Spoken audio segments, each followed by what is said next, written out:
Let's be real here. You and I both know that the one singular difference between you and people like J.K. Rowling, Elon Musk, and Saitama isn't your smarts, it isn't your motivation, and it isn't even your work ethic. The one difference between you and them is that you are constantly tired, right? If not for that one teensy little difference, then you'd easily be able to crank out a couple of chapters in the next great American novel each morning before heading out to fight crime. And lesser tasks, like studying for exams and not subsisting entirely off of Totino's pizza rolls, would be trivially easy. But as it stands, you can't do those things because you are basically a zombie. Well, maybe not like a literal zombie, like in that one episode of Space Dandy, but the similarities are mounting. You got bags under your eyes, you feel sluggish, and there is that inexplicable craving for raw meat. But more importantly, you just don't have the energy to do the things you want to do on a daily basis. So what I want to do today is explore some methods for breaking that cycle of constant tiredness and getting back your daily energy reserves. Now, before we get started, I do want to mention that I am not talking about conditions like chronic fatigue syndrome and SCID, which affect millions of people here in the US alone and are very difficult to cure and pin down. What I am talking about is that much more common feeling of general tiredness that affects many more people and is entirely preventable through adopting healthier habits, chief among them being to get better sleep. Now, you've probably seen the recommendations put out by the National Sleep Foundation about how many hours you should be sleeping each night based on your age. But even if you're using those figures to set your alarm clock, you still might be waking up in the morning feeling like you just got hit by a truck.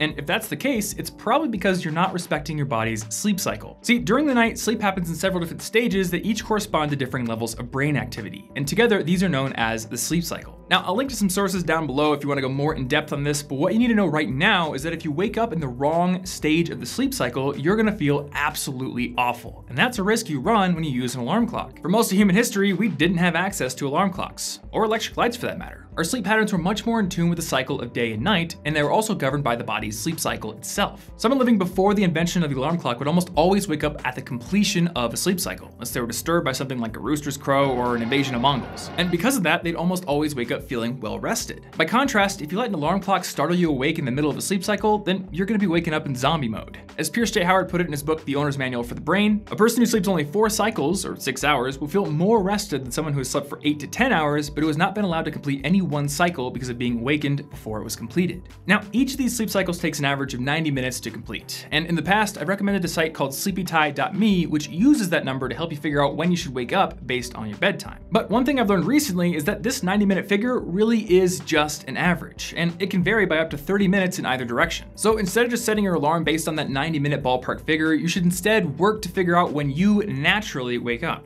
This might take a while for you to learn, but once you know what it is, you can then use your alarm as a backup method. And ideally, you'd wake up at the completion of your final sleep cycle before it goes off in a natural, well-rested state. The alarm is just there to make sure you do get up on time if something goes wrong. Of course, that also means you need to get into the habit of actually going to bed on time to wake up before that alarm goes off. And if you have trouble doing this, like I do, I did make an entire video that I'll link to in the description down below. But the main key habit you need to establish now is building a wind-down ritual. Basically, you want to disengage from anything you typically get sucked into well before your bedtime. For me, this means turning off my computer around 9 p.m. each night. Otherwise, I'll convince myself I can answer a couple of emails, and then I'll inevitably get sucked into a clickhole quiz to see if I have what it takes to train Freddy Krueger to be a barista. Spoilers, I really don't. Now, even if you have got a rock solid sleep schedule, you might still be suffering from a couple of problems that are really common to students and that are related: a lack of sunlight exposure and a lack of exercise. We're gonna get into some science here in a second, but first I do want to note that when I feel tired during the day, when I get those feelings of brain fog, going outside for a 20-minute walk always works. It is the #1 method that can get me out of that state. So I definitely recommend trying it out. And honestly, this makes intuitive sense because our bodies were designed to move. Humans used to trek miles and miles to catch their prey, and even when we turned to agriculture for food production,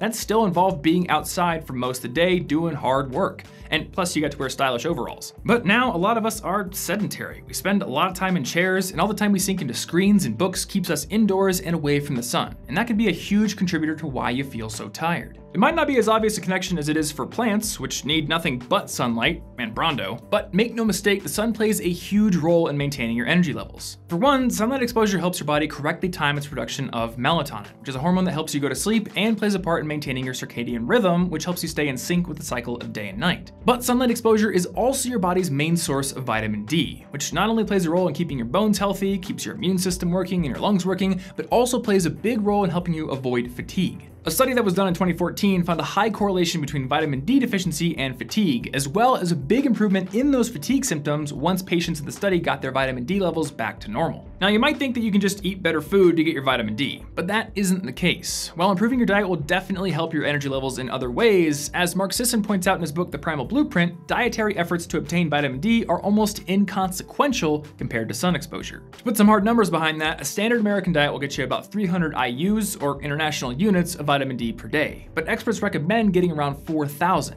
That's a pretty big gap. But fortunately, just going outside for 20 minutes during the peak months of sun exposure can easily make up the difference. Now, one thing to note here is that sun exposure alone often isn't enough during the winter months if you don't live near the equator. It's just not powerful enough, which is why a lot of people suffer from seasonal affective disorder. So if that's the case for you, you might also want to look into a vitamin D supplement during those months. But even with those, it is a good idea to try to get outside into the sun at least a little bit every single day, even if it's for just a quick walk. And that brings us to the topic of exercise. Now, you might be thinking I'm going to tell you that the only way to not feel tired all the time is to do an intense workout every single day. But luckily, that isn't the case. In fact, just doing some low intensity exercise, like going for a 20-minute walk outside like we just said, might even be more effective at getting rid of those symptoms of fatigue and brain fog than a more intense workout. In 2008, researchers at the University of Georgia did a study and found that students who did just 20 minutes of exercise 3 times a week had huge improvements in both their daily energy levels and their levels of fatigue. And what's more, their improvements in these areas were actually better than the group in the study that did more intense exercise. So the bottom line is, if you're tired all the time, get some exercise every single day.